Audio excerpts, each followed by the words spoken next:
Hello, everyone, and thanks for listening to Science Talk Radio. Today, we have a very special guest in the studio, aerospace engineer Askar Abdirovich. Welcome, Askar. Thank you for having me. I'm sure our listeners are wondering what it's like to work at the Baikonur Cosmodrome.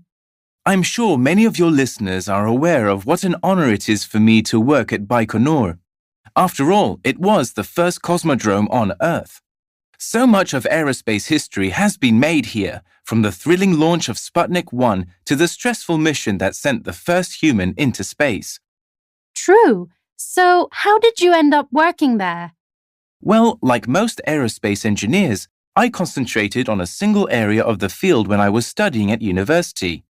At first, I studied rocket engines, but later I realized I was much more passionate about materials science, which is the science of working with the materials that make spacecraft stronger, so I shifted the focus of my studies to that.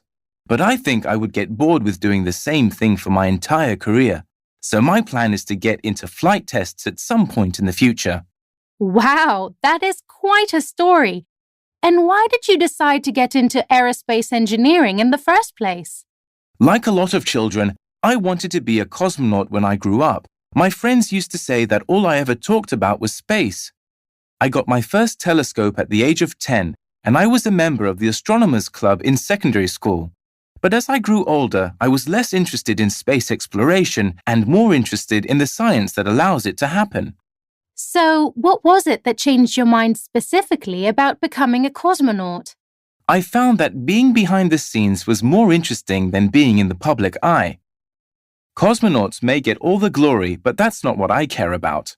My only concern is making spacecraft as safe as possible so that we can learn more. I like to think I have a small part in the new discoveries being made about our incredible universe. Fascinating stuff. And what does the future hold for you and the rest of the workforce at the Cosmodrome? There's always a lot going on at Baikonur. For one, it's been the only launch site for the International Space Station since 2011. And of course, satellite launches are common there. Then there are plans to develop a new launch complex, which will be used to test new types of rockets, called the Beta-Rek Launch Complex. It's all very exciting. Thank you, Askar, for being here and for sharing your really interesting story. Coming up, we have another special guest who will join us to talk about the wonders